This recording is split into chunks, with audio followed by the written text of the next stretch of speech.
mapagpalang araw po sa bawat isa po sa atin mga kapatid. Welcome po muli sa ating pong pag-aaral ng kanyang salita. Ang salita po ng Diyos. So, ang ating pong pag-aaral, ang di magagawa ng Diyos. Ano ba? Ano ang di magagawa ng Diyos? Ayon sa Hebreo kapitulo 6, versikulo 18.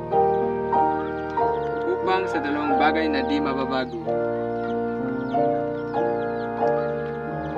na di maaring ang Diyos ay magbulanan, ay